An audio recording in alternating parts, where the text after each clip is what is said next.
Okey.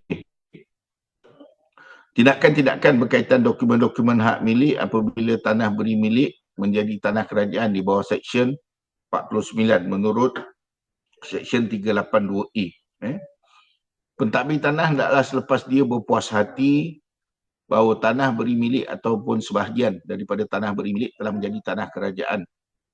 Yang pertama sekali dia kena buat memorial atau menyebabkan memorial dibuat sekiranya dia adalah hak milik, bukan hak milik pejabat tanah, dia hak milik pejabat pendaftaran, maka dia perlu menyebabkan memorial dibuat bagi kesan tersebut dalam dokumen hak milik daftaran yang berkenaan. Maknanya satu endosan ataupun satu memorial kena dimasukkan dalam RDT lah, Register Document of Title.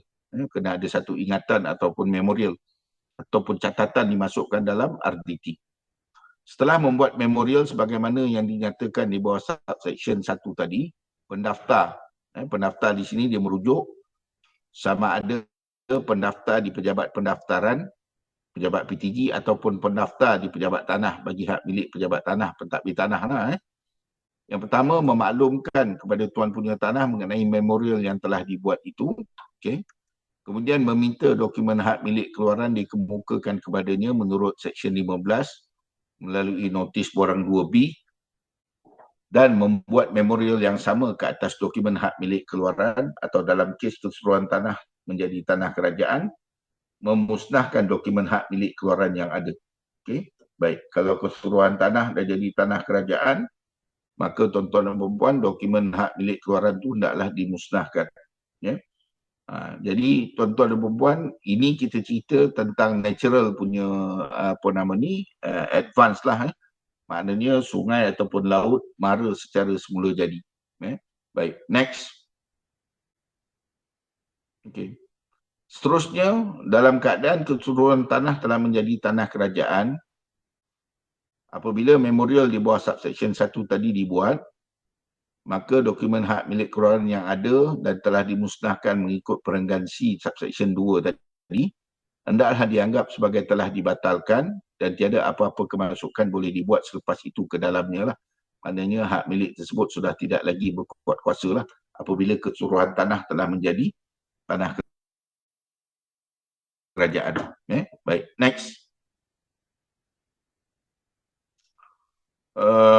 Okey.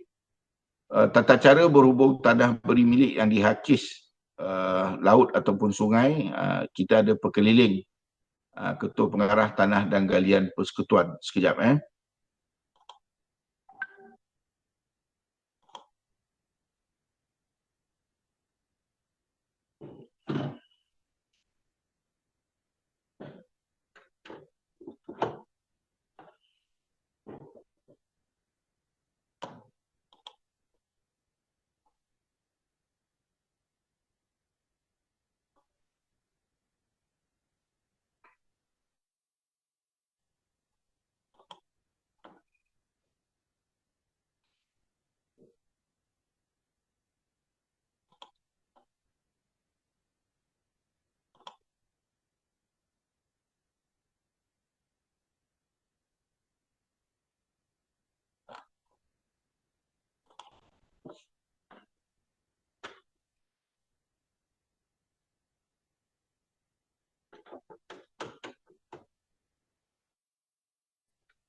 Okey, tuan-tuan dan puan-puan, sekejap saya baru send satu dokumen perkeliling ni, saya nak share dengan Yang Berbahagia Datuk, tuan-tuan dan puan-puan perkeliling.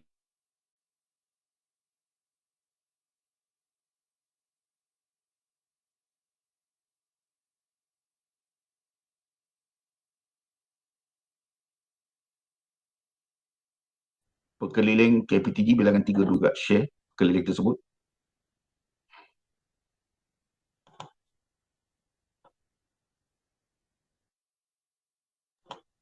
Boleh dengar tak suara saya?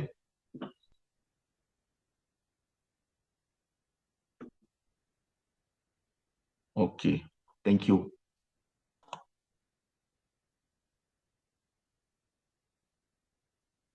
Sekejap Saya Okey. tengah check. Okey. Sorry Cik Syafiq, saya pun tak perasan apa perkeliling tu tadi.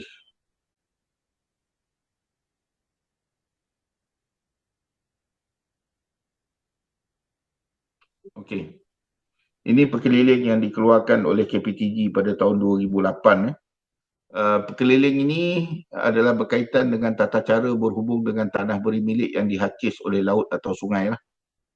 Sebagaimana yang dinyatakan, perkeliling ini bertujuan untuk menasihati pengarah tanah dan galian, pendaftar hak milik dan juga pentadbir tanah mengenai Seksyen 49 KTN yang menyatakan bahawa sebahagian daripada suatu kawasan tanah beri milik akan jadi tanah kerajaan dan terkeluar daripada hak milik tuan punya jika tanah itu menjadi dasar laut ataupun sebahagian daripada sungai.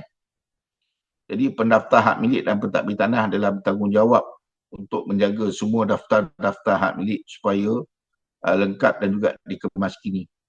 Oleh itu mereka hendaklah memastikan bahawa tindakan diambil di bawah Seksyen 382A sebagaimana yang telah kita tengok sebentar tadilah, untuk membatalkan sesuatu dokumen hak milik apabila kesemua kawasan yang berkenaan telah menjadi tanah kerajaan oleh sebab dihakis oleh laut ataupun sungai, dan untuk mengeluarkan hak milik sambungan menurut Perenggan 1661F apabila sebahagian tanah beri milik telah dihakis oleh laut ataupun sungai. So peruntukan punca kuasa dia adalah Seksyen 49, Seksyen 382A dan juga Seksyen 1661F telah dimasukkan melalui Akta Pindaan KTN pada tahun 1984 dan mula berkuat kuasa pada tahun 1985. So pendaftar hak milik pejabat pendaftar tidak berupaya maknanya pendaftar tak berupaya nak menyiasat dan mendapatkan maklumat sama ada sekeping tanah itu telah menjadi tanah kerajaan ataupun tidak. Jadi adalah almost impossible pendaftar di pejabat tanah boleh melakukan semakan ataupun siasatan pendaftar tu sendiri, tak dapat. Jadi dia mesti bergantung juga kepada pentadbir tanah. Oleh itu pentadbir tanah dinasihatkan supaya mengambil tindakan untuk menyiasat dan menentukan. Jadi burden ataupun tanggungjawab untuk merekodkan, mendapatkan rekod, merekodkan, menyimpan rekod, menyelenggara rekod, kemaskini dan sebagainya. Burden ataupun tanggungjawab tersebut adalah terletak pada pentadbir tanah. Dan pentadbir tanah dinasihatkan supaya mengambil tindakan untuk menyiasat dan menentukan sama ada kesemua ataupun sebahagian tanah beri milik itu telah menjadi dasar laut ataupun dihakis oleh sungai. So maklumat yang diperolehi hendaklah dibekalkan kepada pendaftar hak milik. So menjadi tanggungjawab kepada pentadbir tanah untuk mendapatkan rekod, menyelenggara rekod. Ini yang sebagaimana Datuk, tuan-tuan dan puan-puan sedia maklum, ini yang pejabat tanah boleh saya katakan almost semua pejabat tanah tak buatlah ni. Tak buatlah benda ni. Mungkin ada negeri-negeri nak mulakan inisiatif tetapi dia dia berkait juga dengan kerja-kerja tambahan dan juga kos lah. Jadi pihak pentadbir tanah juga adalah dinasihatkan supaya menyimpan satu senarai tanah-tanah beri milik yang dikenal pasti telah dihakis oleh laut ataupun sungai dan rekod kemajuan kerja berhubungan dengan semua tanah beri milik yang terlibat dengan hakisan ataupun laut telah diperiksa dan ditentukan berapa luas kawasan yang dihakis oleh laut ataupun sungai. So kedua-dua rekod ni hendaklah dikemaskini sama ada keseluruhan ataupun sebahagian. So proses kerja berhubung dengan pembatalan hak milik ataupun pengeluaran hak milik sambungan bagi tanah yang telah dihakis oleh laut ataupun sungai adalah seperti di lampiran A. bila berkuat kuasanya Pekeliling pada tahun 2008 ini, maka Pekeliling bilangan 14, 19, 70 dibatalkan. Boleh kita tengok pada lampiran dia, Cik Syafiq. Okey, ini dia punya proses kerja lah. Sebagaimana yang digariskan dalam Pekeliling KPTG ni. Sebagaimana yang Datuk, tuan-tuan dan puan-puan sedia maklum, Pekeliling KPTG ni, dia adalah subsidiary legislation. Dia adalah perundangan subsidiary. Dia ada punca kuasa. Maknanya dia adalah undang-undang subsidiary. Dia pun, kalau kita kata yang pertama sekali, rujukan kita Kanun Tanah Negara. Kemudian rujukan kita adalah kaedah-kaedah tanah negeri, State Land Rules. Yang ketiga adalah Pekeliling yang dikeluarkan oleh KPTG, Ketua Pengarah Tanah dan Galian. Pekeliling KPTG ni dia ada punca kuasa undang-undang di bawah Perenggan 81E Kanun Tanah Negara. Bagi maksud Kanun Tanah Negara, semua maksud Kanun Tanah Negara, yang ada kuasa untuk keluarkan Pekeliling adalah Ketua Pengarah Tanah dan Galian Persekutuan KPTG dengan persetujuan concurrent semua pengarah negeri. Jadi yang itu nak kena dipastikan lah. Punca kuasa bila kita kata tentang Pekeliling, arahan, garis panduan, bila dia melibatkan proses ataupun tata cara kerja, pasti dia melibatkan peruntukan undang-undang. Bila dia melibatkan peruntukan undang-undang, dalam kita nak membuat sesuatu ataupun kita tak mahu buat sesuatu, apa punca kuasa dia? Punca kuasa tu sangat penting. Jadi kalau tak berpunca kuasa, maka tindakan kita tu adalah liable to be challenged lah. Maknanya boleh dicabar lah. Dan silap-silap arahan ataupun Pekeliling yang dikeluarkan tu sifat dia tak sah, void.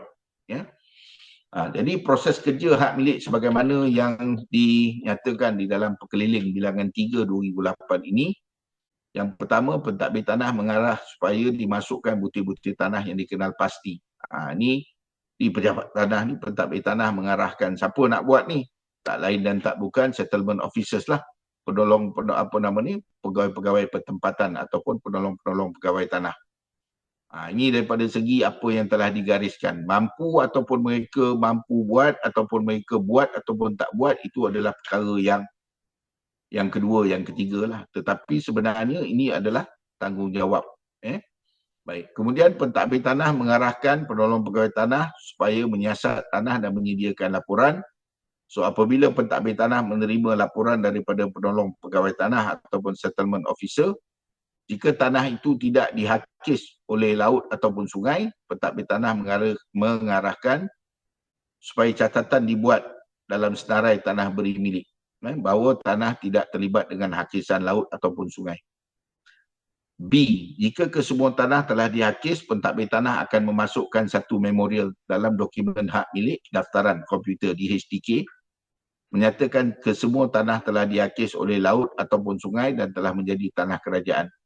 So, contoh memorial ada dinyatakan dalam lampiran A3 lah. Seterusnya, pentadbir tanah akan memaklumkan kepada tuan punya mengenai kemasukan memorial tersebut dan meminta tuan punya menyerahkan DHKK ataupun IDT. So, pentadbir tanah sebagaimana yang dinyatakan, kita dah tengok dalam slide tadi, dia perlu memusnahkan DHKK tersebut.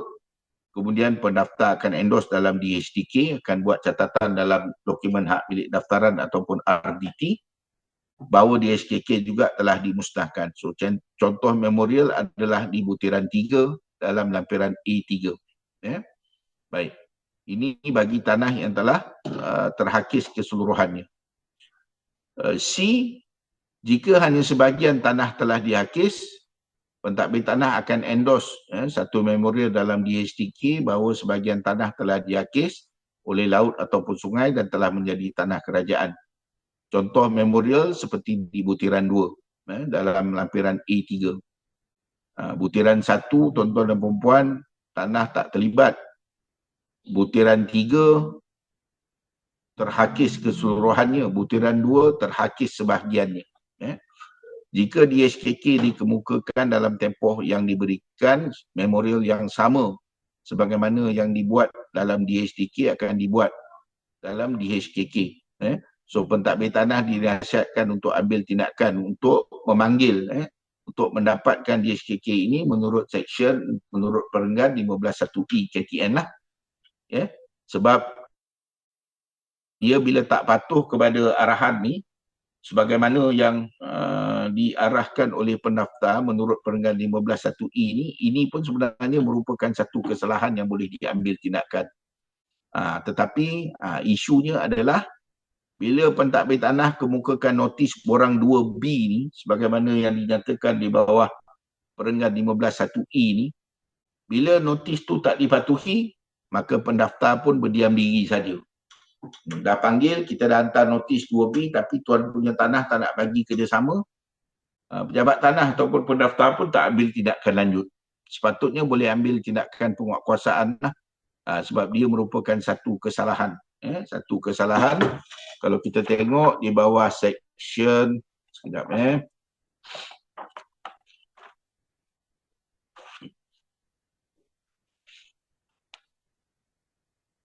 Okey.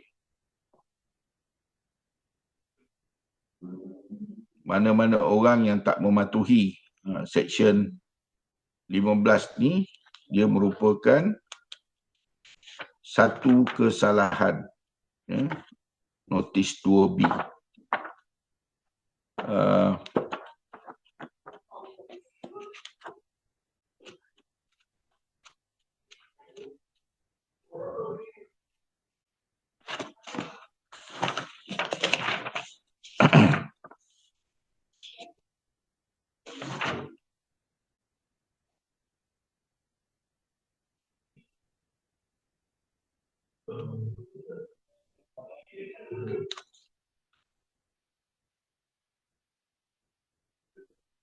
Okey.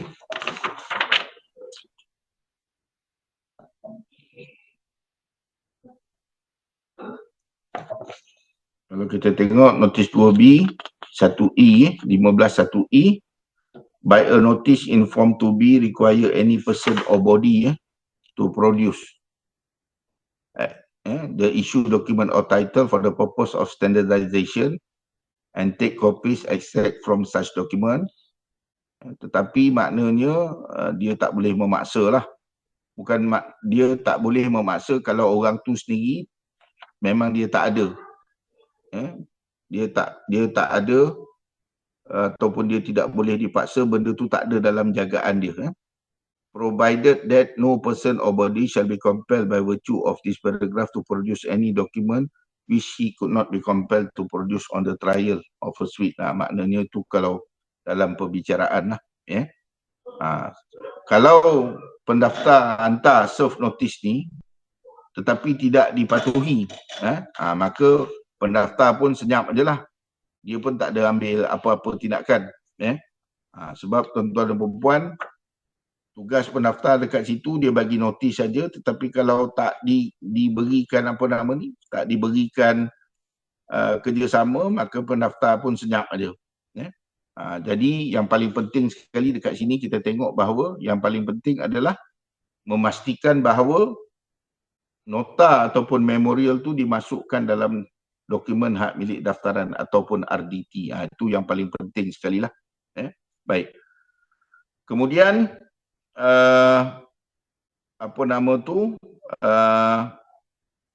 pentadbir tanah akan menghantar RS ataupun requisition for survey permintaan ukur kepada PUPN untuk mengukur semula bahagian tanah yang masih tinggal mengikut Seksyen 353. So JUPOM akan mengukur semula tanah itu dan mengemukakan borang pengesahan pengarah ukur dan pemetaan, salinan pelan akui dan surehan alih. Pendaftar dan pentadbir tanah dikendaki mendaftar hak milik sambungan bagi tanah yang tidak terhakis berdasarkan subsection 1831 KTN. Dan pentadbir tanah adalah dikendaki mengarahkan supaya rekod hasil dan rekod kemajuan kerja berhubung dengan tanah-tanah beri milik yang dihakis oleh laut ataupun sungai di bawah Seksyen 49 lampiran A2 serta keluaran DSKK baru kepada tuan punya tanah sentiasa dikemas kini. So, tata aliran proses seperti di lampiran A4. Ini lampiran 1, dia punya senarai tanah-tanah. Next. Okey, lampiran 2, tuan-tuan dan puan-puan, rekod kerja. Ini bagi tanah-tanah yang terlibat dengan sebahagian. Next. Ini lampiran 3, butiran-butiran berkenaan dengan endosan. Okey. Next. Ini catat alih ataupun proses kerja. Ada dalam perkeliling ni. So later mungkin Cik Syafiq boleh share lah perkeliling ni kepada semua para peserta kita pada hari ni. Boleh tuan, insyaAllah. Okey, baik. Next, Cik Syafiq boleh pergi pada slide. Ini proses kerja dia dah ada.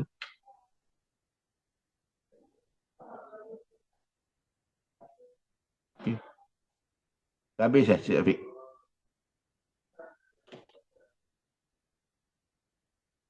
Betul, itu yang last. Okey, baik. So, dalam banyak keadaan selalunya dalam banyak keadaan macam mana yang saya sebut tadi, pengalaman saya sendirilah di pejabat daerah dan tanah, memang tak pernah selama saya di pejabat daerah dan tanah Seremban dan juga selama saya di PTG lah, itu sehingga tahun 2012 memang tak ada pengalaman, memang tak ada berdepan dengan pengalaman yang mana kita mengambil rekod-rekod tanah-tanah yang telah dihakis oleh laut ataupun sungai. Sedangkan banyak je kita tahu tanah-tanah yang terkesan dengan maraan laut ataupun sungai. Bila mana kita terlibat dengan pengambilan tanah untuk pelebaran sungai, dekat situ kita tahu bahawa sebahagian daripada tanah-tanah beri milik tu memang dah berdasarkan pelan yang dikemukakan oleh juruukur, memang kita nampak as-built plan itu bahawa sungai tersebut telah lebar, telah berkembang dan telah telah terhakis sehingga memakan tanah beri milik. So dalam keadaan tersebut, bila kita berdepan dengan pengambilan tanah dan kita tak ada ambil tindakan sebagaimana yang dinyatakan dalam perkeliling KPTG tersebut, maka tidak adillah kepada tuan punya tanah. Mentang-mentang ada pengambilan, baru kita nak update sebagaimana, baru kita nak ambil tindakan sebagaimana yang digariskan dalam perkeliling tersebut. Maka disebabkan itu jugalah dalam proses-proses pengambilan tanah, walaupun hakikatnya tanah tuan punya itu telah dihakis oleh laut ataupun sungai, memandangkan kita tak menjalankan tanggungjawab sebagaimana yang dinyatakan dalam KTN dan juga perkeliling tersebut, maka tanah-tanah tersebut kita tetap bayar pampasan lah. Kita tetap bayar pampasan walaupun tanah tersebut kalau kita tengok di bawah Seksyen 49 tadi, dia dah jadi tanah kerajaan. Kenapa kita bayar pampasan? Sebab apa? Sebab kita sendiri tak ikut sebagaimana yang diperuntukkan di bawah KTN dan juga sebagaimana yang telah digariskan dalam perkeliling KPTG tadi. Jadi banyak je orang kata ni tanah dah jadi tanah kerajaan ikut undang-undang. Betul lah. Memang betul lah dah jadi tanah kerajaan Seksyen 49 tu. Jadi orang tua-tua dulu kan ada banyak berkata kan, kalau takut di lambung ombak jangan berumah di tepi pantai. Jadi kalau rumah ataupun tanah ada di tepi sungai ni, tanggungjawab dia tu lebih besar lah. Di tepi laut, di tepi pantai ataupun di tepi sungai ni, tanggungjawab tu besar. Sebab tanggungjawab nak menjaga sempadan ni jatuh kepada tuan punya tanah. Tanggungjawab untuk jaga sempadan-sempadan. Dia kena tahu sempadan tanah dia di mana dan dia kena sentiasa mengambil tindakan-tindakan untuk menjaga, untuk protect dia punya boundary marks ni. Sebab kalau boundary marks tu hilang ataupun sengaja dirosakkan dan sebagainya, maka kos penggantian dan dia juga boleh menjadi satu kesalahan di bawah kanun tanah negara. Dan kos penggantian itu akan dituntut daripada tuan punya tanah. Tetapi persoalan satu lagi, that is on one part, on one angle. Tapi on the other angle, kita nak kena tengok bahawa betul tanggungjawab tuan punya untuk jaga tanah dia. Tapi kalau dia jaga tanah dia, kerajaan tak jaga sungai, ini pun susah juga. Kan? Kita bercakap, saya harap yang berbagai datuk, tuan-tuan dan puan-puan dapat mengambil apa yang saya share ni, bahawa bila kita kata mara ni tadi, maknanya laut, pinggir pantai ataupun laut itu ataupun sungai itu, dia berada luar daripada tanah beri milik. Dia bukan dalam tanah beri milik.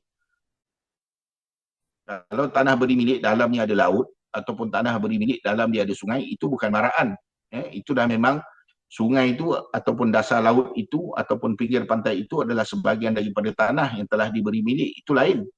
Yang ini kita bercakap tentang dasar laut, pinggir pantai ataupun sungai yang asalnya letaknya di luar daripada tanah beri milik, kemudian disebabkan faktor-faktor semula jadi, laut ini ataupun sungai ini mara, mara dan menjejaskan tanah beri milik tersebut. Itu sebab bahasa fasa yang biasa digunakan tanah dimakan air lah, maknanya air daripada laut ataupun sungai ini makan mudik ke tanah beri milik. Jadi satu, kita kata tuan punya tanggungjawab untuk menjaga sempadan-sempadan tanah dia, betul lah. Tapi bagaimana pula dengan kerajaan? Laut ni siapa nak kena jaga? Sungai ni siapa nak kena jaga? Jadi jabatan yang jaga laut dan juga sungai ni tak lain dan tak bukan, tuan-tuan dan puan-puan, daripada segi orang kata hidrologinya lah, adalah Jabatan Pengairan dan Saliran lah. Jadi Jabatan Pengairan dan Saliran pun ada batasan, ada limitation, ada kekangan. Mereka pun tak mampu nak jaga semua sungai. Nak maintain sungai ini pun melibatkan belanja yang besar. Jadi disebabkan itu, disebabkan kerajaan pun tak jaga sungai. Kerajaan pun tak jaga sungai dan juga laut sehingga dia menjejaskan harta persendirian. Tuan punya tanah pun tak mampu nak menjaga tanahnya bila berhadapan dengan bencana ataupun krisis-krisis semula jadi ini. Maka dekat situ wujudlah satu keadaan di mana kita perlu melihat kepada win-win situation lah. Tak boleh nak menyalahkan tuan punya tanah semata-mata, sebab on the other part kerajaan juga tak dapat nak memainkan peranan dengan sebaik mungkin. Jadi setakat untuk seksyen 49 tu, itu sajalah yang saya sharekan berdasarkan perkeliling KPTG tadi. Kalau yang berbagai datuk, tuan-tuan dan puan-puan, kalau ada apa-apa soalan, bolehlah kemukakan. Mana yang saya boleh jawab, insya-Allah saya cuba jawab, dan mana yang saya tak dapat jawab, saya hutanglah, nanti saya akan bayar kepada Cik Syafiq nanti, dan Cik Syafiq boleh share lah dengan semua peserta, insya-Allah. Ada soalan tuan di ruangan Q&A. Kita ada soalan. Okey, Surveyor Muhammad Datuk Muhammad Yunus ni Betul. Tuan, bagi tanah yang dipegang di bawah hak milik sementara, jika semasa ukuran dijalankan didapati ada jalan ataupun sungai dalam tanah berada dalam sebahagian petak tanah tersebut, adakah perlu dikeluarkan kedua-duanya? Luas lot menjadi kecil. Okey, bagus soalan ni. Dia sepatutnya sebelum tanah tu diberi milik, sepatutnya jalan ataupun sungai itu dah dikeluarkan siap-siap. Patutnya pejabat tanah, kalau tanah-tanah tersebut dia memang memerlukan akses ataupun tanah tersebut sebahagiannya diperlukan sebagai akses kepada tanah yang lain, maka akses tersebut perlu diambil kira. Bila dalam sungai ada hak milik sementara, kita nak keluarkan hak milik sementara ni dan kita dapati ada sungai. Sebelum kita keluarkan hak milik sementara tu, sepatutnya sungai ataupun anak sungai itu kita dah keluarkan. Jangan kita masukkan. Bila kita dah masukkan, now dia tertakluk kepada pengukuran di bawah Seksyen 83 dan juga 84 Kanun Tanah Negara lah. Boleh aja pentadbir tanah buat RS, sama ada kepada Jupom terus ataupun juru ukur tanah berlesen, mengeluarkan tanah tersebut lah bagi tujuan penyediaan akses ataupun nak keluarkan sungai. Tak ada masalah. Daripada segi undang-undang tak ada masalah. Isunya adalah daripada segi moral. Daripada segi moral, bila kita nak berdepan dengan tuan punya tanah tadi, tanah dia kecil. Tanah dia kecil disebabkan apa? Disebabkan kita dah keluarkan sungai ataupun jalan. Sepatutnya precautionary step dia sepatutnya kita buat dari awal. Daripada segi undang-undang, adakah perlu dikeluarkan kedua-duanya? Ini pentadbir tanah lah yang sewajarnya kena putuskan. Pentadbir tanah kena bagi arahan ataupun dalam RS tu dia nak minta Jupom ukur dengan mengeluarkan akses ataupun sungai tadi, tak ada masalah. JUPAM ataupun JTB dia bekerja mengikut arahan sebagaimana yang diterima daripada pentadbir tanah ataupun ada apa-apa dasar yang dikeluarkan oleh PTG ataupun ada apa-apa keputusan yang diperbuat oleh PBN. Tapi macam saya sebut tadi, bila dah termasuk dalam hak milik sementara, nanti dia akan jadi isu lah. Dia boleh jadi isu. Walaupun daripada segi undang-undangnya tak ada apa-apa isu. Memang kalau kita tengok dia tak ada apa-apa tuntutan, tanah dia jadi lebih kecil tu dia tak ada apa-apa tuntutan kepada kerajaan dalam kes pengukuran hak milik sementara kepada hak milik tetap. Okey. Next, soalan yang kedua. Boleh tengok tadi Cik Syafiq? Soalan tadi? Boleh. Okey. Di Daripada Cik Abdullah. betul. Tuan ke Datuk ni, wallahualam. Okey. Tidakkah ini bercanggah dengan Seksyen 92 Indivisibility of Title? Dia tak bercanggah. Seksyen 92 ni dia bukan cerita indivisibility of title. Seksyen 92 ni dia cerita hak-hak tuan punya tanah bila dia diberi milik tanah. Apa dia ada hak? Dia ada hak untuk menjalankan urus niaga, dia ada hak untuk pecah sempadan, dia ada hak untuk pecah bagi penyatuan, dia ada hak untuk menurunkan hartanya tanah melalui wasiat. Itu hak-hak tuan punya. Indivisibility of title ni, tidak boleh sangkalan hak milik ni dia jatuh di bawah Seksyen 340. Itu berkenaan dengan bagaimana seseorang itu mendapat hak milik. Bagaimana seseorang itu mendapat hak milik melalui pemberi milikan ke, melalui proses turun milik ke, melalui proses pindah milik ke, bagaimana dia procure hak milik itu.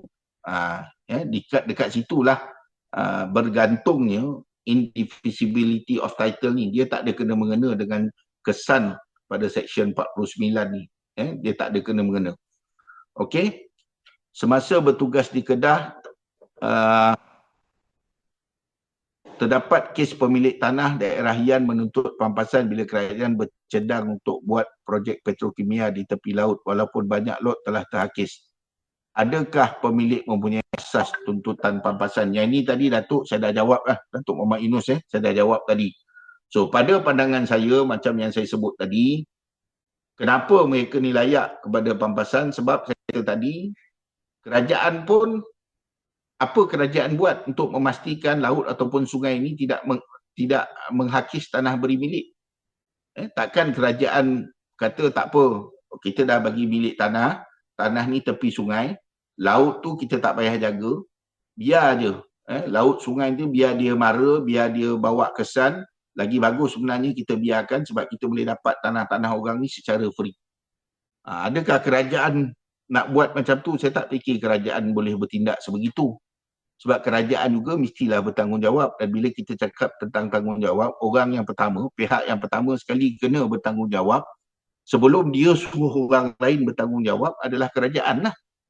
Kerajaan lah yang perlu bertanggungjawab. Kalau beratur nak ambil tanggungjawab ni, kalau kita kata nak beratur, yang beratur depan sekali tu kerajaan lah. Bila kerajaan bertanggungjawab, baru rakyat pun akan bertanggungjawab. Kalau kerajaan tak bertanggungjawab, macam mana kita nak expect rakyat bertanggungjawab? Ini secara umum lah. Jadi nak jawab soalan Datuk ni tadi saya dah jawab. Berdasarkan pengalaman saya, memang dia tuntut pampasan, memang kita bayar pampasan. Dulu saya ingat masa saya di Pejabat Daerah dan Tanah Seremban, saya pernah dimarah oleh pengarah JPS negeri.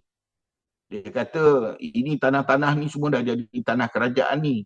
Bila dah jadi tanah kerajaan, kita pergi bayar pula pampasan, kita habiskan duit rakyat berjuta-juta untuk bayar pampasan ni. Siapa nak jawab nanti? Siapa nak jawab nanti? Siapa nak jawab di depan Allah nanti? Kita tak jaga amanah dan sebagainya. Jadi dia begitu, dia marahlah, dia emosional lah sebab pada dia sebenarnya kerajaan tak perlu keluarkan kos yang tinggi untuk buat pengambilan sebab tanah dah jadi tanah kerajaan. Tetapi asas yang kita sebut tadi, itulah dia. Takkan kita nak kata tanggungjawab tu tanggungjawab kepada kerajaan saja, tanggungjawab kepada tuan punya saja. Mana tanggungjawab di pihak kerajaan? Sama juga macam kerajaan bagi milik tanah dalam kes, kalau kita nak kaitkan dengan apa yang Datuk Yunus tanya di peringkat awal tadi kan. Kalau kerajaan bagi milik tanah tanpa ada akses, kan? Bagi milik tanah tanpa ada akses, siapa yang bertanggungjawab untuk mengadakan akses kepada tanah-tanah beri milik ni? Sudah tentulah kerajaan. Bila kerajaan bagi tanah tanpa ada akses, maka kerajaan juga bertanggungjawab untuk memastikan bahawa akses tersebut perlu diadakan bagi kemudahan tuan punya tanah. Sebab kalau tak ada, boleh tak kita imagine tanah yang tak ada akses, dia jadi tanah yang tak berguna lah. Jadi tanah yang tak berguna. Bila jadi tanah yang tak berguna, penat bayar cukai je lah. Nak masuk, nak dapat akses direct pun tak ada. Jadi siapa yang bertanggungjawab untuk menyediakan akses? Tak lain dan tak bukan kerajaan. Okey. Kemudian Surveyor Siwa Ganam. The current land title owners, the current land title shows no memorial on the original title or any indicator of land acquisition. However, a utility company have constructed a pump house based on PA issued 60 years ago without land title. Under Section 66 of Land Acquisition, acquired portion to be west, state authority free from encumbrances before disposal. Thus, the original owner retains the rights to hold piece of land. Okay. Kalau saya faham soalan Mr. Siwa ni, dalam hak milik dia tak ada apa-apa catatan mengenai pengambilan tanah. Tetapi walau bagaimanapun ada syarikat utility kemudahan awam ni, dia telah membina sebuah rumah pam berdasarkan satu PA yang diisu pada 60 tahun dululah without land title. So bagaimana pam ini boleh berada atas tanah tersebut? Sebab kalau kita nak kata pengambilan, tak ada evidence, tak ada bukti mengatakan pengambilan dibuat. Adakah rumah pam ini sebenarnya dibuat melalui satu kesilapan ataupun kesalahan? Maknanya utility company tadi ini dah menceroboh tanah beri milik. Sebab mungkin pada ketika mereka menceroboh tersebut, tanah tersebut belum lagi menjadi tanah beri milik pun ada juga keadaan. Masa dia bina rumah pam, tanah tersebut status dia tanah kerajaan. Tetapi kemudiannya bila berlaku proses pemberi milikan, sekali dengan rumah pam tu sekali diberi milik, pun berlaku. Ini pun berlaku.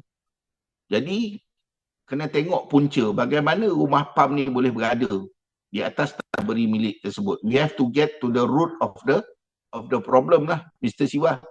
Kena go back and make searches and find the documents how to prove that which one came first. Hak milik dulu ke the construction of the pump house came first. That is for us to determine lah, for the authorities to determine lah. Saya pernah ada juga pengalaman di Pejabat Tanah Seremban. This is very interesting. Tanah kerajaan, satu tanah kerajaan telah diperolehi right of way lah, ROW oleh LLN pada ketika itu, Lembaga Elektrik Negara, untuk buat tarian rentis. Okey. Dia dah secure dah hak talian rentis tu, tanah kerajaan. Okey. Jadi untuk bina pylon dan juga talian rentis lah. Kemudian pada satu ketika talian rentis ataupun pylon ni dibuka tau. Dibuka, dismantle untuk tujuan upgrading. Untuk tujuan upgrading lah, untuk tujuan upgrading, enhancements dan sebagainya. Dalam masa tak ada pylon dan juga talian rentis physically on the land, pejabat tanah berdasarkan permohonan pemberi milikan yang diterima, kerajaan negeri, pihak berkuasa negeri luluskan pemberi milikan atas tanah tersebut, bagi milik tanah tersebut. So adalah hak milik, dulunya tanah kerajaan, kemudian wujud hak milik. Kemudian later 10-20 tahun kemudian, LLN dah tak ada LLN, dah jadi TMB. Ya. Jadi TMB nak upgrade laluan ataupun ROW tersebut, dia construct lah new pylon dan juga dia execute ataupun dia operate lah talian rentis yang baru yang telah dinaik taraf. Pada ketika itu tanah tersebut telah diberi milik. Jadi tuan punya tanah terkilanlah dengan tindakan TMB tersebut. Jadi dia sudah tuduh TMB menceroboh. TMB kata kita tak menceroboh. Hak ni dah ada pada LLN dulu. Kita dah secure right ni dulu dan dulu dah adalah tanah kerajaan. Mana kita tahu pejabat tanah yang keluarkan hak milik. Jadi kita tak boleh dikata sebagai menceroboh. Jadi ding dong, kes itu akhirnya TNB terpaksa buat pengambilan tanah. Bayar pampasan ikut akta pengambilan tanah. Terpaksa bayar sebab tuan punya tanah dia adamant, dia ambil tindakan untuk saman TNB dan juga pentadbir tanah lah. Tetapi dalam sebelum kes pergi ke bicara yang penuh, settlement out of court memutuskan supaya TNB buat pengambilan tanah. Dan TNB pun pada ketika itu dia pun ikut sajalah arahan daripada pihak berkuasa untuk proceed dengan pengambilan tanah dan bayar pampasan kepada tuan punya tanah tersebut. Okey.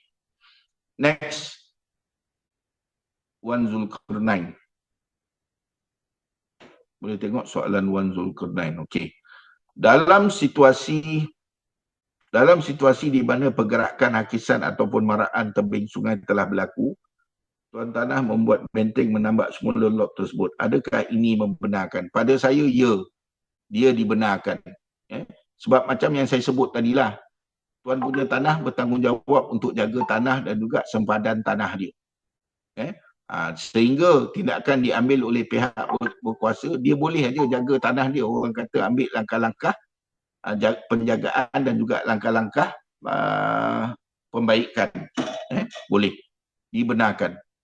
Okey, tambak tu maknanya pergi kepada asal lah, you secure balik lah you punya sempadan, bukanlah tambak jadi lebih besar. Segala sungai yang asalnya memang bukan tanah dia pun dia pergi tambak supaya menjadikan tanah dia lebih besar. Itu tak boleh lah. Itu dah kes menceroboh tanah kerajaan pula. Jadi untuk jawab soalan Surveyor Wan Zulkarnain ni boleh. Kemudian Tuan Surveyor Jasni, KPUP. KPUP ada keluarkan Pekeliling 4/1985 berkaitan dengan ukuran Seksyen 49 dan 353. Adakah PTG mengikuti sepenuhnya yang termaktub dalam Pekeliling KPUP tersebut? Okey, good question. JUPOM Negeri telah banyak melaksanakan ukuran semula mengikut Seksyen 49.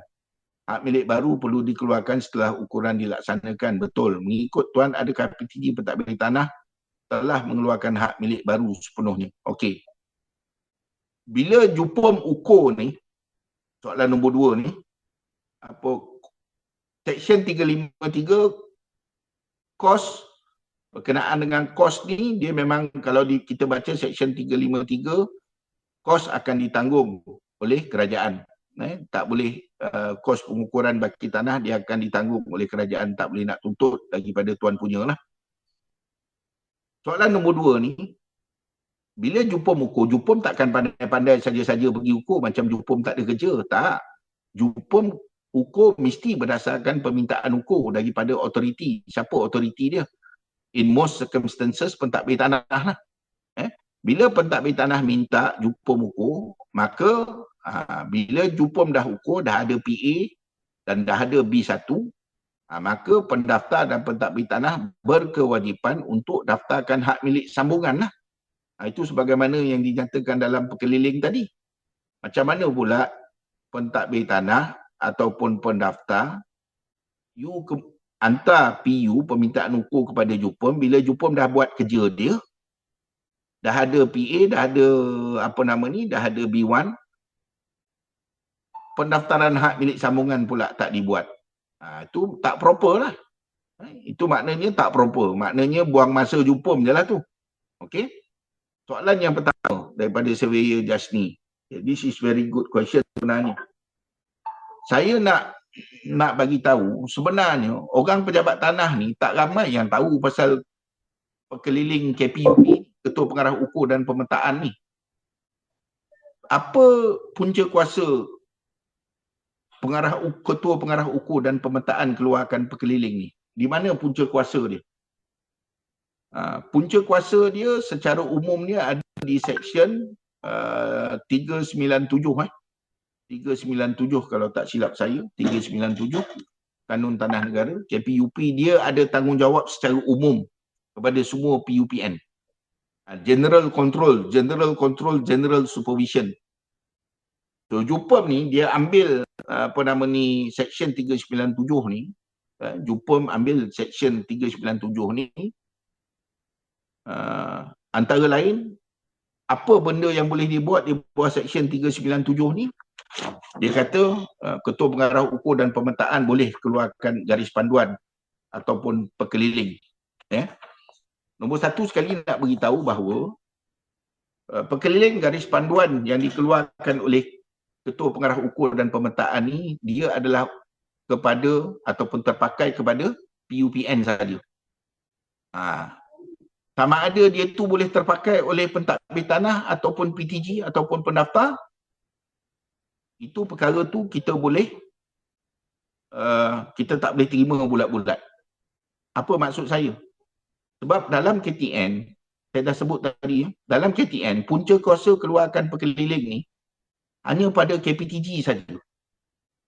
KPTG aja yang ada kuasa keluarkan pekeliling bagi maksud KTN. Sebab itu jelas di bawah perenggan 81E Kanun Tanah Negara. KPUP ada tak kuasa keluarkan pekeliling secara khusus? Tak ada. Memang logiklah KTN tak bagi kuasa kepada KPUP. Sebab apa?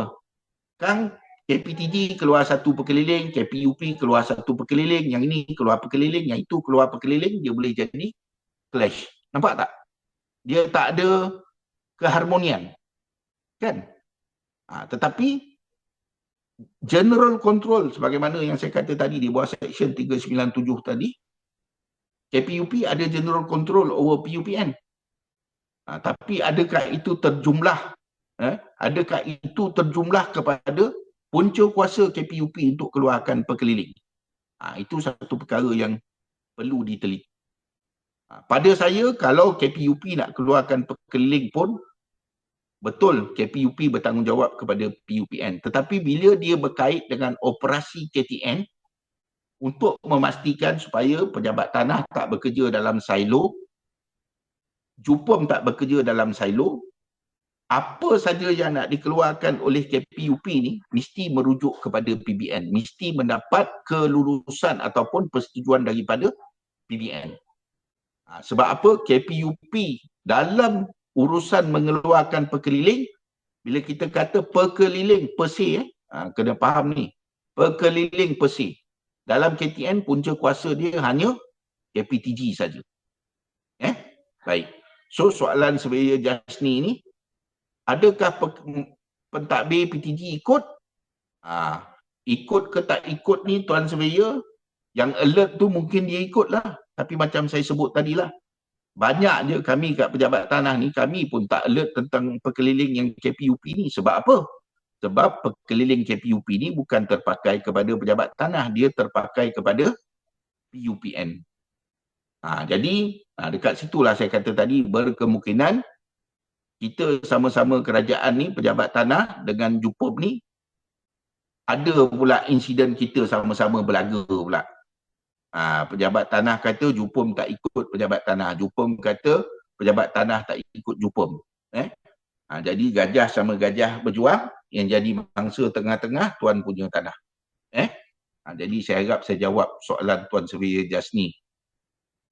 Very experienced guy ni Tuan Surveyor Jasni ni, mantan pengarah Ukur Negeri Sembilan. Terima kasih Tuan Surveyor atas soalan. Kemudian Sefer Alagabidi Abdul. Saya ada sekeping tanah. Mana ni? Saya ada sekeping tanah tetapi sebahagiannya telah dimakan air tasik. Okey. hasil saya bayar tiap-tiap tahun. Kerajaan tak buat sesuatu. Kekal tanah 3 ekar, walhal saya duduk 1 ekar saja. Apa cadangan yang saya perlu buat kepada pejabat tanah daerah? Okay, very good question. Tuan, saya cadangkan tuan pergi jumpa pejabat tanah, jumpa pentadbir tanah, minta mereka ambil tindakan di bawah Seksyen 49 dan juga 382A tadi sebagaimana yang dinyatakan dalam perkeliling tadi. Kalau mereka tak nak buat, maka tuan bagi tahu, saya serahkan tanah saya ini sebahagian di bawah Seksyen 200, saya sign borang 12B, tapi kos ukur dan sebagainya, pejabat tanah kena tanggunglah, kerajaan kena tanggung. Jadi itu jalan keluar dia lah. Serah sebahagian tanah di bawah Seksyen 200. Unless, kalau pejabat tanah tak ada ambil apa-apa tindakan, tuan sebagai tuan punya pun redha je keadaan begitu, tunggulah. Sama ada berkemungkinan, orang kata, untung sabut timbul, untung batu tenggelam, ada pengambilan tanah boleh dapat pampasan. Ataupun kalau tuan langsung tak buat apa-apa, daripada 3 ekar tinggal seekar, berkemungkinan 3 ekar langsung lenyap keseluruhannya. Na'udzubillah min zalik. Baik. Tuan Cik Abdullah, bagaimana dengan pemilik tanah yang masih membayar cukai bagi tanah yang terlibat? Betul lah.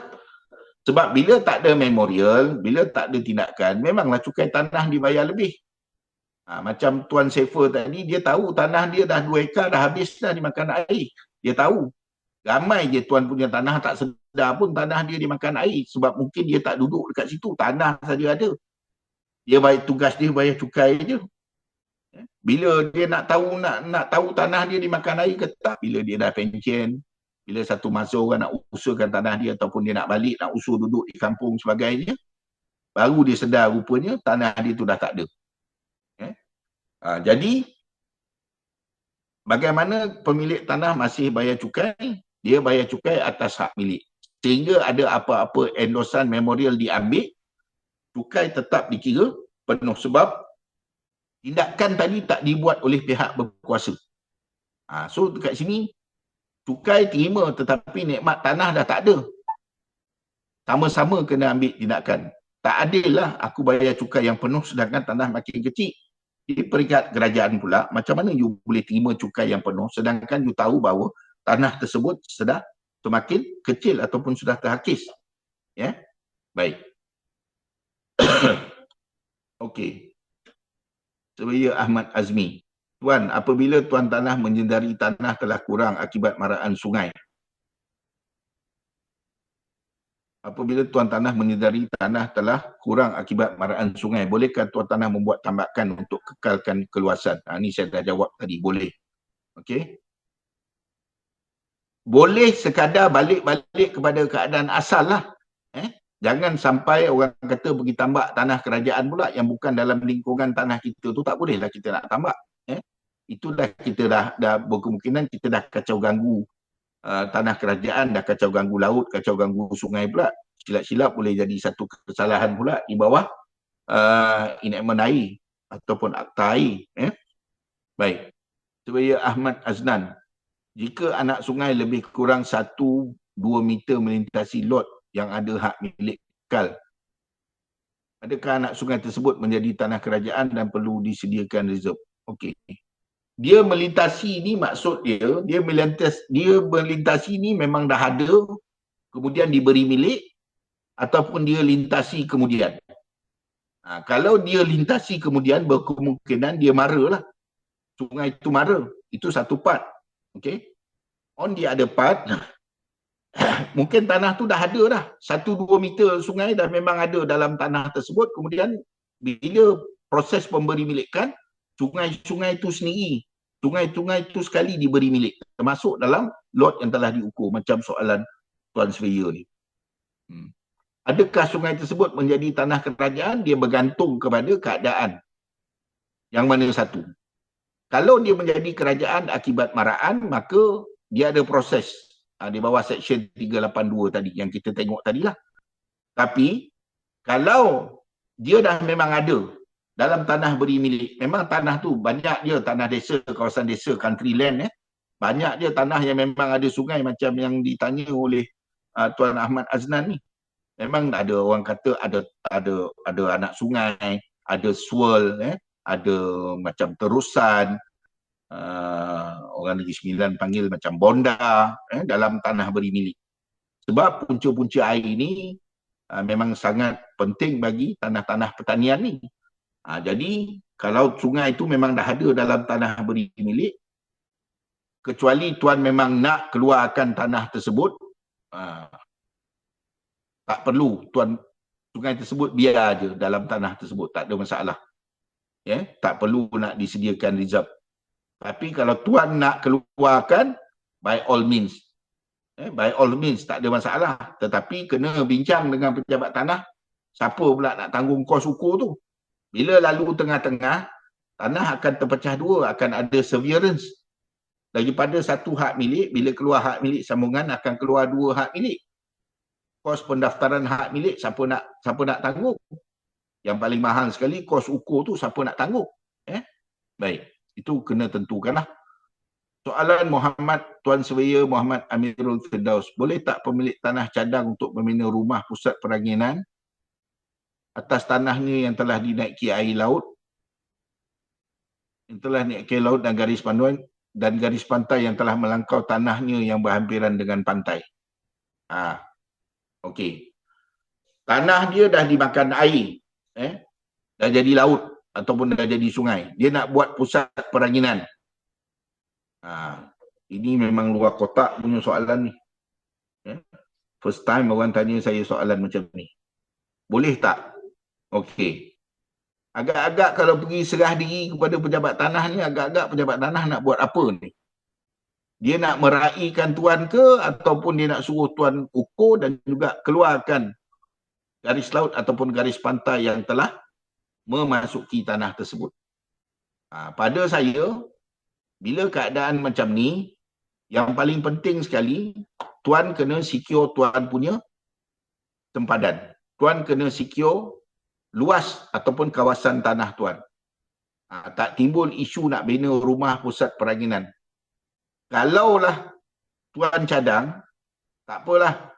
Tanah saya dinaiki air, dimakan laut ni pun tak apa. Saya boleh usahakan tanah saya untuk aktiviti peranginan.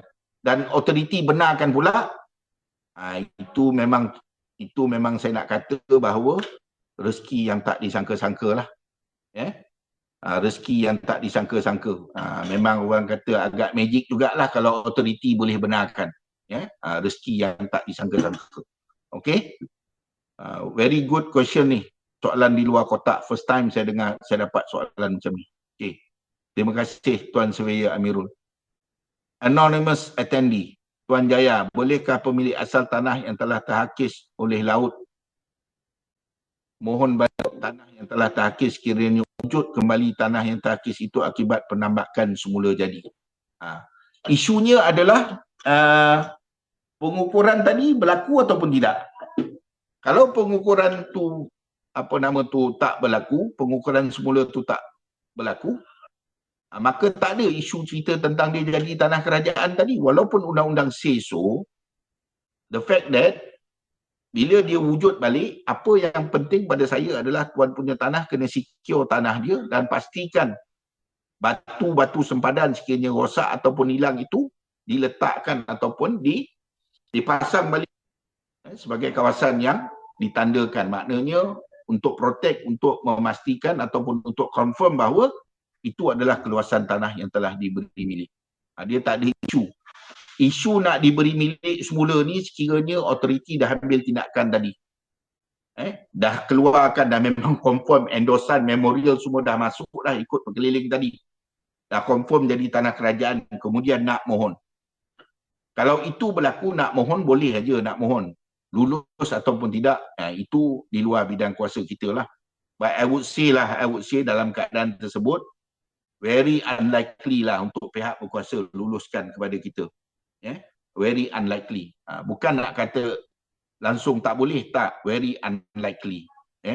Baik.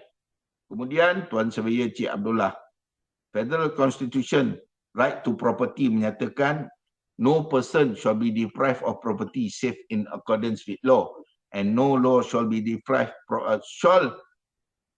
no law shall provide for the compulsory or use of property without adequate compensation. Ini menggunakan ataupun mengambil tanah secara paksa. Ini tuan-tuan dan perempuan, Datuk tuan-tuan dan perempuan, right of property ni dia bagi direction kepada authority kerajaan kalau nak ambil harta orang ataupun nak gunakan harta orang secara paksa, willing, mesti bayar pampasan. To address this matter, perkara 13 tu, sebab tu kita ada akta pengambilan tanah. Untuk memastikan kerajaan ada hak untuk ambil ataupun guna harta orang secara paksa. Boleh, tapi kena bayar pampasan. Sebab itu, kita pun ada hadis Rasulullah SAW, hadis sahih. Tak boleh guna ataupun ambil ataupun paksa orang menyerahkan hartanya secara paksa ataupun dia kata secara zalim. Tak boleh guna, tak boleh ambil harta orang secara zalim. Sekiranya diambil harta orang secara zalim, di akhirat kelak, pengambil harta tersebut akan ditimpa dengan 7 petala bumi. Na'udzubillah min zalik. Itu hadis sahih tu. Itu hadis sahih. Tuan-tuan, Datuk, tuan-tuan dan perempuan boleh Google. Hadis sahih mengambil harta secara zalim. Dia ada banyak versi, tetapi dia ada banyak versi hadis berkenaan apa nama ni? Apa yang bakal berlaku kepada orang yang mengambil harta seseorang secara zalim. Tapi nak cerita bahawa dia akan ditimpa dengan 7 petala bumi. Sekejap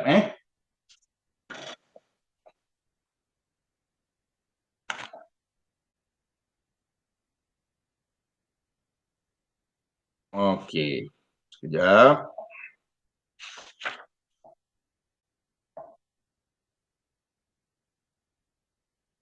Okey.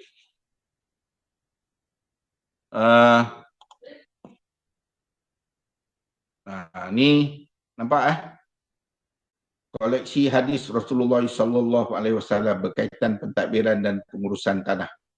Ini buku ni bahagian saya JKPTG kita terbitkan dengan kerjasama pejabat mufti wilayah persekutuan.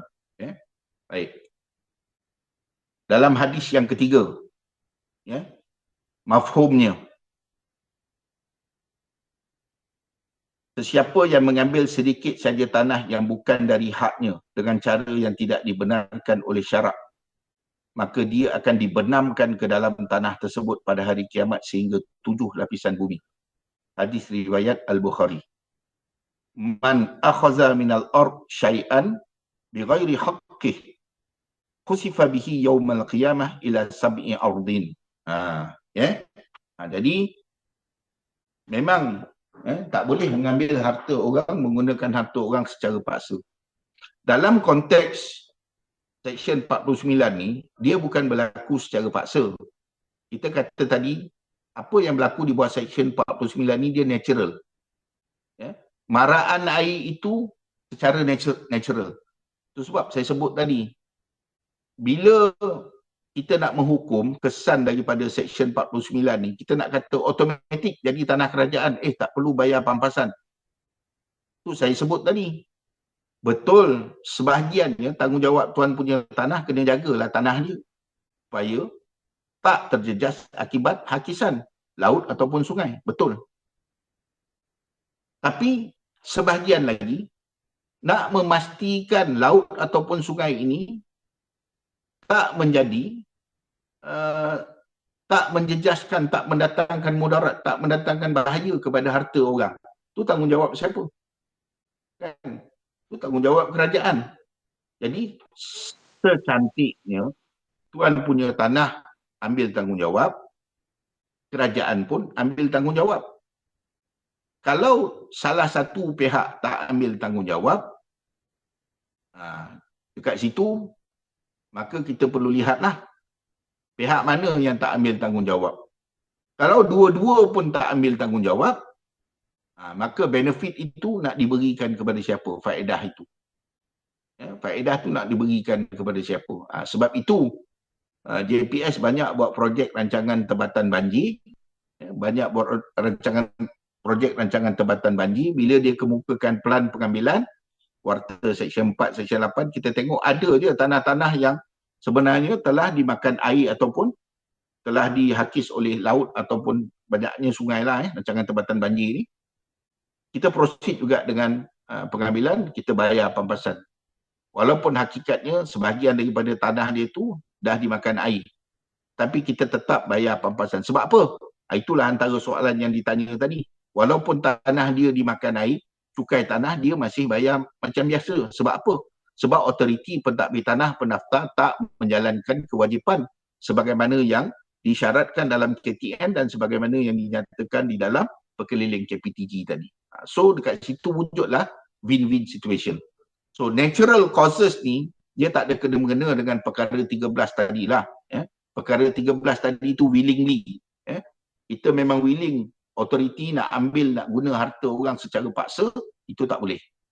Sebab kita ada kekuatan perkara 13 perlembagaan persekutuan. Sama juga macam saya acap kali, mana orang yang kenal saya, duk follow saya punya FB ni, banyak kali saya bangkitkan, banyak kali saya menulis dalam FB saya tindakan-tindakan otoriti yang memaksa tuan punya tanah untuk buat something bagi mendapatkan sebagai syarat untuk mendapatkan kelulusan. Acap kali saya cerita tentang tuan punya tanah bila nak buat pecah bahagian, tanah dia di tepi sungai ataupun dalam tanah dia ada sungai, nak buat pecah bahagian je, nak menamatkan hak milik bersama je. Tetapi jabatan di bawah sana dekat OSC, kena serah sungai ni secara free kepada kerajaan. Tanah di tepi sungai kena sediakan reserve pada sungai tersebut pula. Tak ada kena-mengena pun sebenarnya.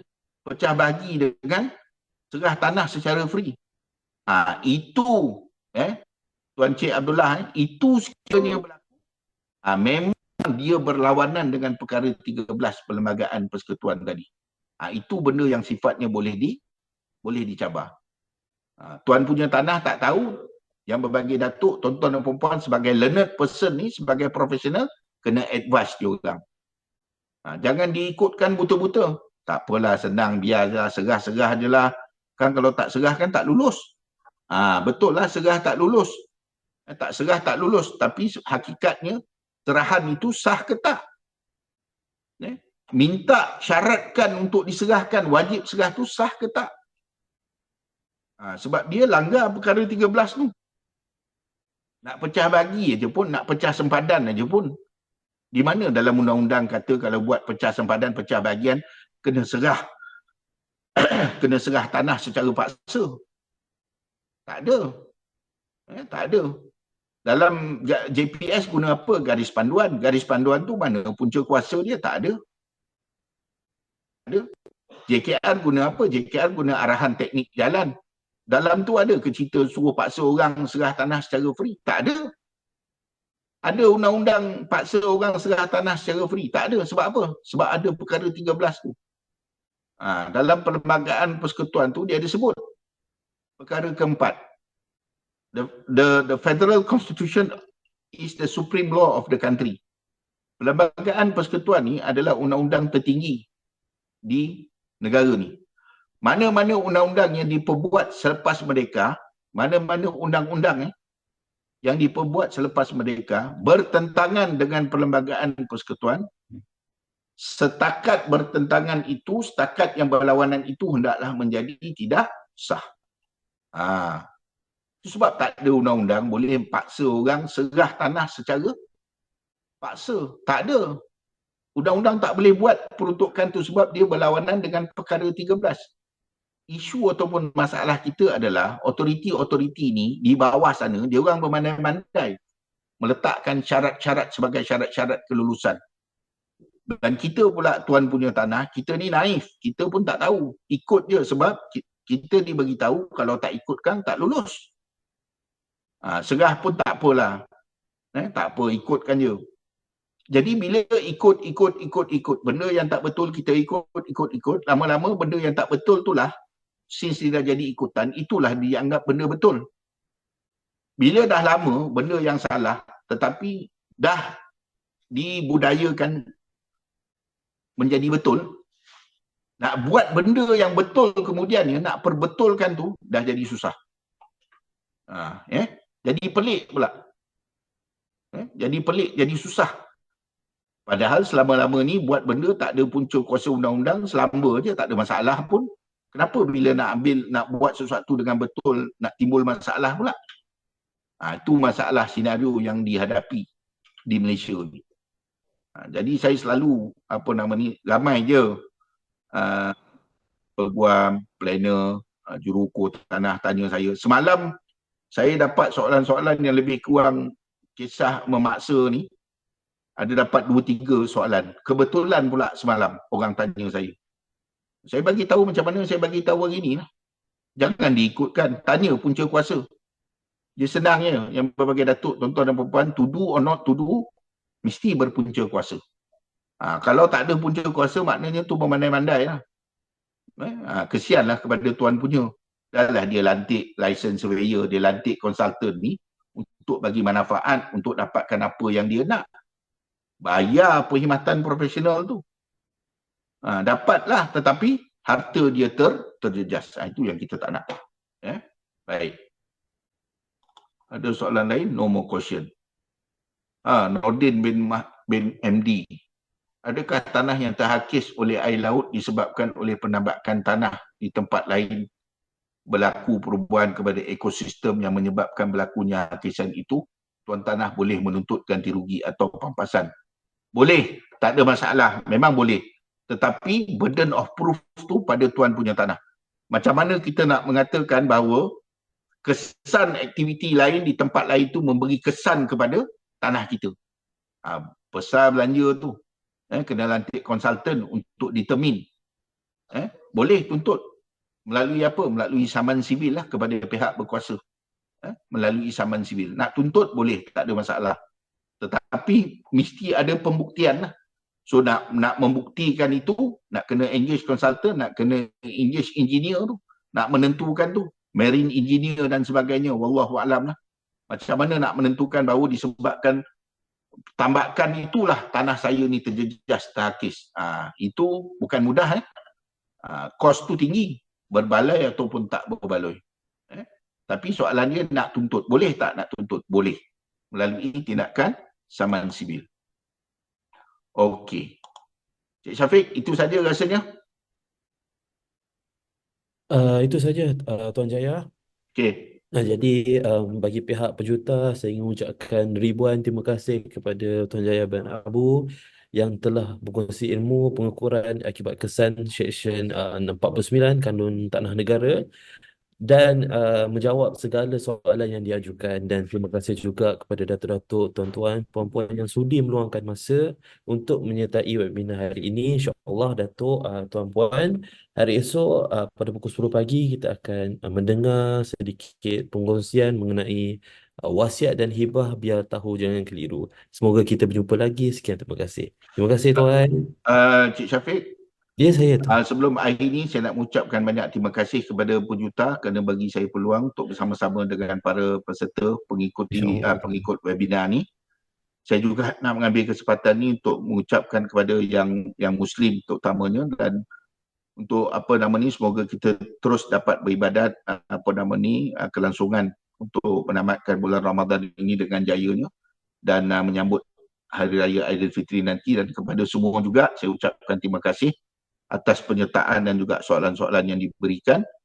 Mana-mana yang terkurang, mana-mana yang tersilap, tersalah itu semuanya adalah daripada saya. Yang baik semuanya adalah daripada Allah Subhanahu Wa Taala. Sekali lagi saya mohon ampun dan maaf dan saya ucapkan banyak terima kasih. InsyaAllah semoga kita berjumpa lagi di masa akan datang. Terima kasih pejuta, terima kasih semua. Wabillahi taufiq wal hidayah. Assalamualaikum warahmatullahi wabarakatuh. Waalaikumsalam warahmatullahi wabarakatuh. Selamat tengah hari dan salam sejahtera. Terima kasih tuan.